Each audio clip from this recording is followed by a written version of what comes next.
बलरामपुर में भी हरेली तिहार के धूम रहीस और यहाँ उच्च शिक्षा मंत्री उमेश पटेल हरेली तिहार मनाए बर पहुंचिस। देखो जरा।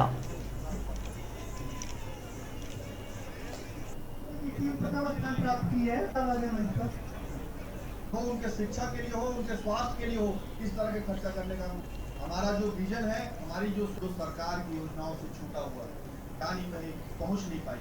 इन्हीं शब्दों के साथ एक बार आपको शुभकामनाएं देते हुए अपनी बात को यही समाप्त करता हूँ। छत्तीसगढ़ की संस्कृति को बढ़ाने के लिए क्या लगता है अगले त्यौहार को इसी तरह से महत्व देगी सरकार? बिल्कुल, छत्तीसगढ़िया संस्कृति को प्रमोट करने का काम ये सरकार करने वाली है और उसी बात में जो हो सकता है। सर, आपके पास रानी दुर्गावती महाविद्यालय में है, आप क्या लगता है बलरामपुर जिले में और कितना विकास हो सकेगा उस विभाग में? क्योंकि सरगुजा विश्वविद्यालय की अगर बात करें तो काफ़ी विवादित रहा है शुरू से। देखिए, इसको सबको स्ट्रीमलाइन करने की कोशिश की जा रही है। सरगुजा यूनिवर्सिटी को भी स्ट्रीमलाइन करने की कोशिश की जा रही है।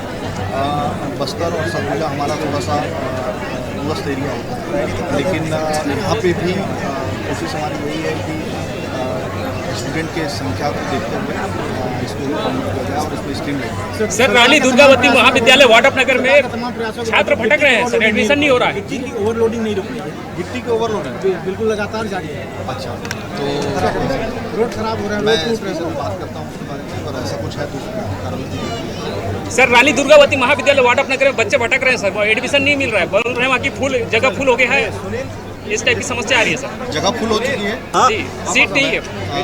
कौन से कॉलेज बोले? रानी दुर्गावती महाविद्यालय वाड्रफनगर। अच्छा, ठीक है, मैं उसको दिखवा लेता हूँ। अगर सीट फुल होगा तो सीट बढ़वा दूँगा।